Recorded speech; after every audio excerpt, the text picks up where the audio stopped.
Hi, Kurt Repenchek with National Parks Traveler. We're in Everglades National Park with Ranger Yvette Cano, and she's going to take us into the Cypress Dome behind us. It's going to be a wet hike, and we're really looking forward to getting out there and seeing what is beyond the road at Everglades National Park.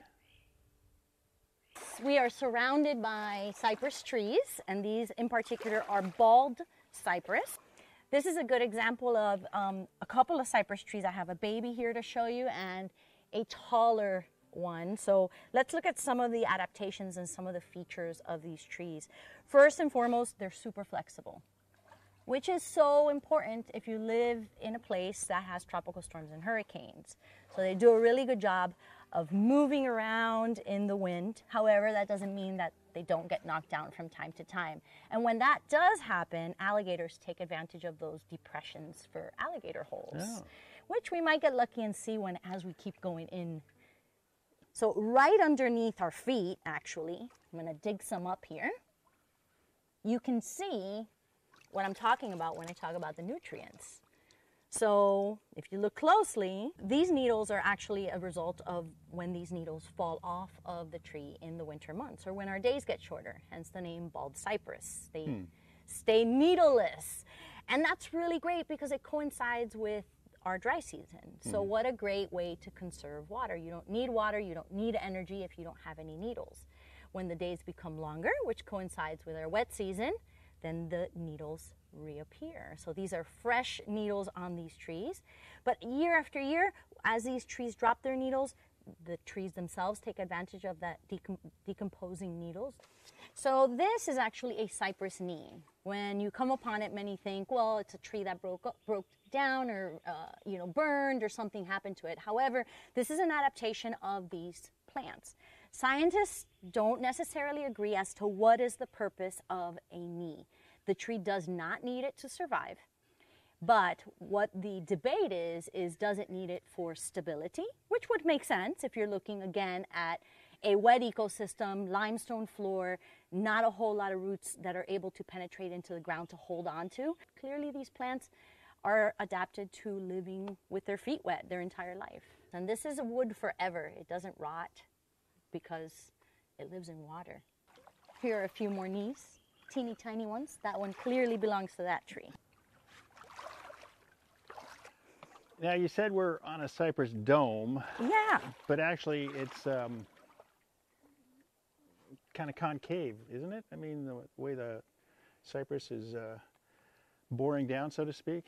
Well, the way that the cypress dome works is it's a mirrored habitat. So the deeper the water, the taller the tree.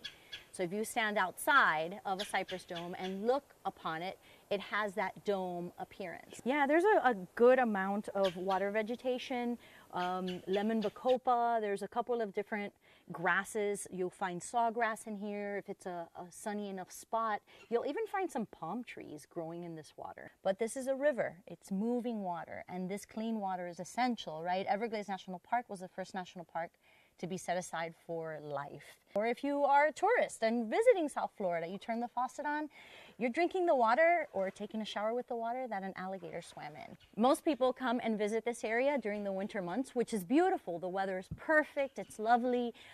However, the summer months offer a very different experience. Air plants can be this large or they can be really tiny.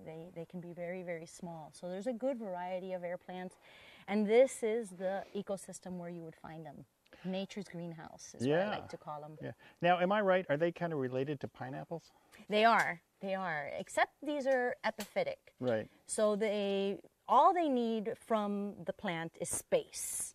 They don't require any nutrients from the plant. They're just hanging out here, just like an orchid would, right? They get whatever they need from the air, hence the air plant name. Right. And anything that might fall into the plant itself.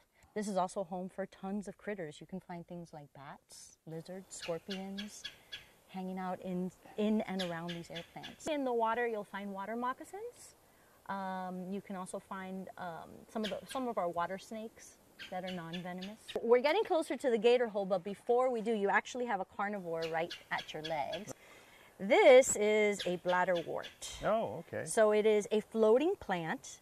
And actually, if you look closely, it has tiny bladders Yep. So it'll float around, perfectly adapted to an ecosystem of that wet, dry of the seasonalities because it just follows the water.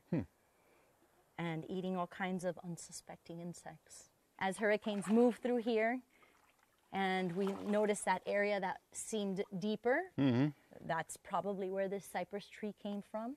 Cleared them out. Yep, ripping up a piece of limestone.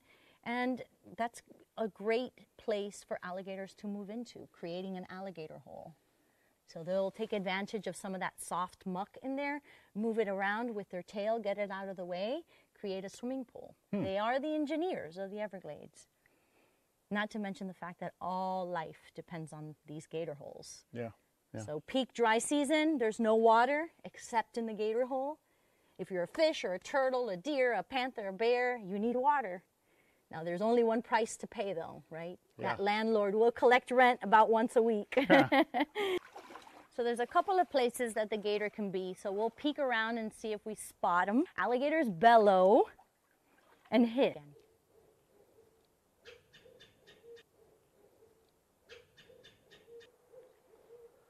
Is that your owl? We have an owl. If they're feeling up to it, can go into the cypress domes on their own? Absolutely. Anyone can walk into this habitat on your own.